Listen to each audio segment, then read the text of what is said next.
One of the big points that I want to make though, before we even get started talking about all the details of how to, grow your social media and grow your audience, the principles stay the same. So I'm going to give you all like kind of the basics of building your audience and building your social media. We do have a module in CRP about it as well too. So I will link to that. You guys can go into that for further information. But one of the things I was thinking about as I was preparing this module is I teach the basics, meaning there's going to be changes. Social media changes, I feel like every day. It's changed a lot since I started press publish on that first blog post in what year was that? 2010. I was on Facebook that year. That was kind of the only social media platform I've had. So I've had to do a lot of twists and turns and adjust and learning about new platforms along the way. And the principles that I teach and that are in CRP, this is why I don't like go change the CRP module every 2 months when social media makes a change, is because they really are the basics and the principles so that I want to teach you what to do so that you can use social media for the long term and you can really grow your audience long term, no matter if we have to switch from Instagram to a new social media platform or another one pops up, we can use these same strategies and principles to really build our audiences and our communities and to provide value and grow our businesses, no matter what happens in the landscape. And a lot of that does come from building up your email list as well too. So that's definitely something I'm not going to really talk about today, but the whole real goal of building your audience is also so that you can really be in control and in charge. When you have your own email list, then you're in control. When we're relying just on these other social media platforms, we're giving our control up basically. And so we can start there, but we do want to build our email list so that Instagram could go away tomorrow. Or I heard a lot of social media channels, social media platforms are being blocked in different countries too. So you really just never know what could happen as well. I know when we were traveling around Europe, we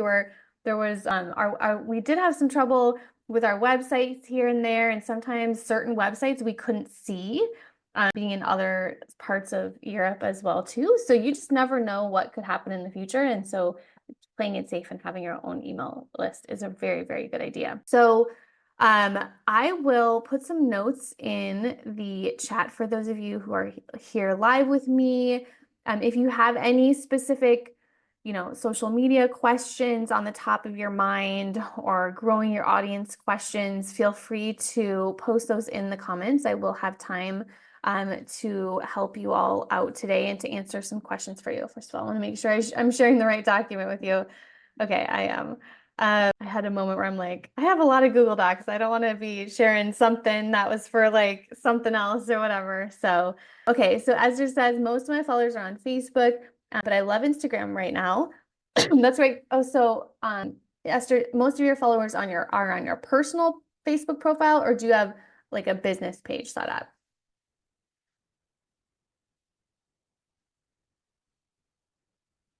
Personal, 3,000. Okay, that's what I thought. That's what I thought. It would be your personal. Jessica says, I'm not posting at the moment. Instagram is probably my favorite though. Okay, awesome. Okay, so we're definitely all kind of in the, we do like Instagram. And part of this is go where you like, right? I mean, especially if it's Instagram, because all of your audience is on Instagram. There's so many people on Instagram. So if you enjoy a platform, like for me, I really used to enjoy Pinterest. I'm on Pinterest every morning because I have my personal vision boards. Secrets are on Pinterest, and one of the things I try and do every morning is a quick 30-second glance through that. So I scroll through that. So I'm like, this is my vision. And I love Pinterest. So it was very easy for me to spend a lot of time there learning it years ago when Pinterest was my focus. And so same thing with Instagram. I'm like you guys. Instagram is, if I have a free moment, I will pop on Instagram, kind of see what's happening, and kind of check in on some of those people that I follow. I follow a lot of like mom stuff too, for like inspiration for the kids and arts and crafts. I'm like, that's my phase of life right now. John always forwards me like parenting reels that he sees. There's like this woman he always forwards me like just little tips about like parenting and things we can help. We're in the thick of it. We said that last night. We're in the thick of it. So, but I enjoy Instagram. So for me, it makes sense for me to make that my main platform because that's where I spend my time. So I'm learning about Instagram by consuming it myself, and I think that's really important. So if you're consuming a certain social media platform yourself, then that's a really good potential platform for you to be focusing on as well too, because we have to like opening it or we're not going to do it. So a couple admin announcements. I saw Nikechi, I saw you jump in here. Welcome. We're talking social media. So if you have any social media questions, let us know. A couple quick links for you at the top. We do have an opportunity to book a one-on-one call with our certified career coaching team. So that link is always there if you're just struggling and have any questions about your success path or where you are. And then I have the link to the 2024 calendar, which is kind of winding down. Our team is we're not thinking 2024 anymore. We are thinking 2025 right now and the calendar for next year. And, really, I'm excited. There's a lot of ideas I have for class and our planning workshop and everything that's coming up here inside of class 2. So stay tuned for some fun and exciting announcements about that. And then I wanted to link here the 2 modules that we have in CRP that we're going to be briefly talking about today. If you want to dive in for more information, there's the audience growth module, and that's in CRP phase 3. And then CRP phase 2 has the foolproof social media plan. So you can create your social media plan as well too. So I shared a little bit right when we started, but for me, growing an audience is something I did first before I even made my first sale as well. So it is extremely, extremely important to be thinking about this topic. By the time that I created that product, I had an audience to sell to. And so that's why, there will never be a time where I don't do some sort of audience growth building, because I know long-term, even if like for example, last month was kind of my month off because we moved back from Europe and we had to get a new house and new furniture and new routines and everything, put furniture together, all the things, buy things we didn't plan on or expect or remember that we needed when you're kind of like restarting for the first time. So anyways, my brain was kind of out of it in August. I wasn't selling anything, but I still made a goal to be trying to post every single day on social media. I did take a break from the podcast in August. But I still posted on social media, and that to me was because long term I wanted to make sure I still had that audience engagement. I was still active. I was still posting.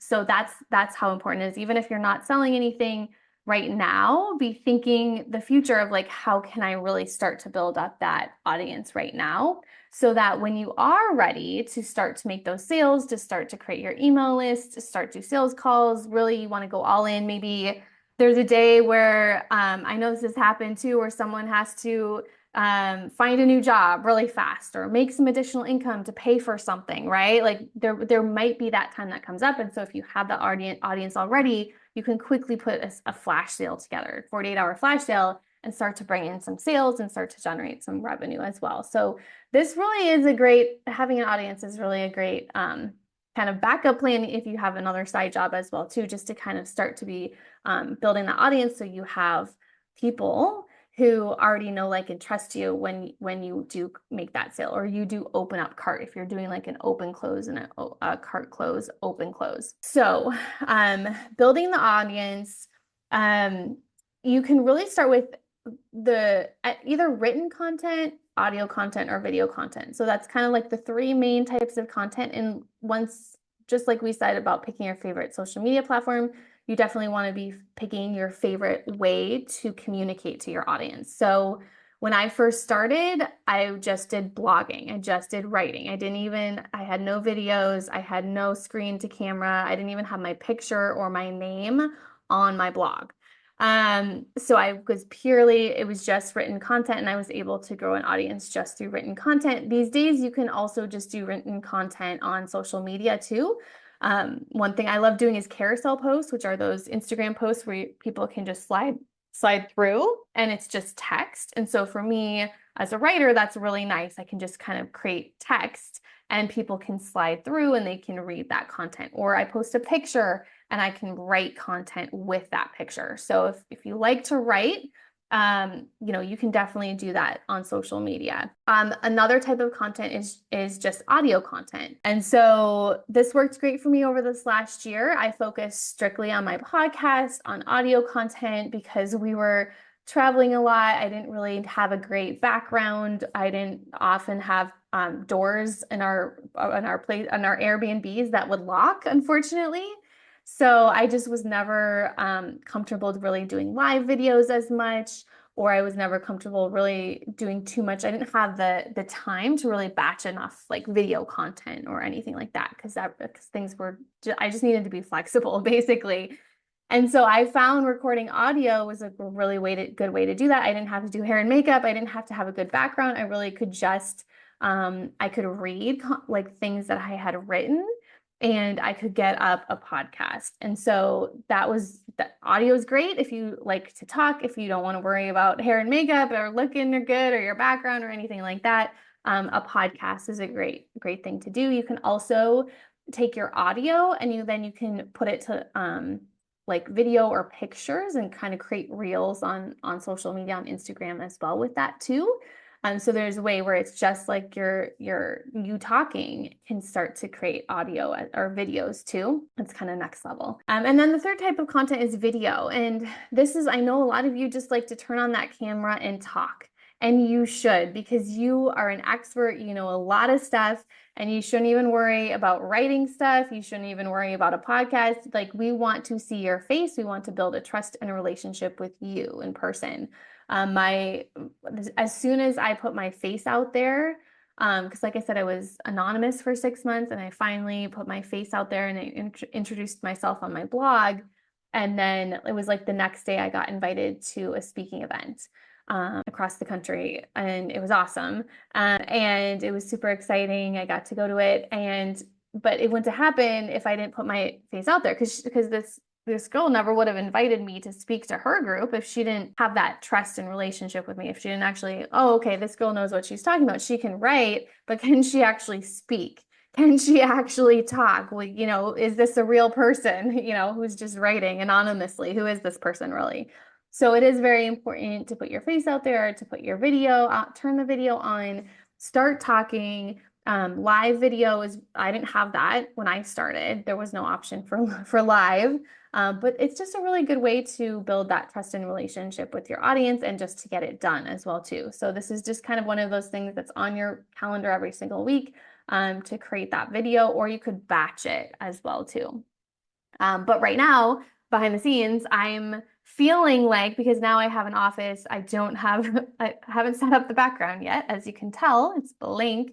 But I'm feeling like I want to do video again after a year of no real video, and just focusing on audio. I'm not like excited about recording audio or recording the podcast anymore. I kind of am excited about turning this, office into something where I can start, really cranking out some great video content again. So yeah, figuring out, what excites you. Like, that's a great example. The podcast doesn't really excite me anymore. Like, audio doesn't really excite me anymore, but it really excites me to turn this office into like a recording studio and start to do some great videos again. You can even see I'm like excited about it.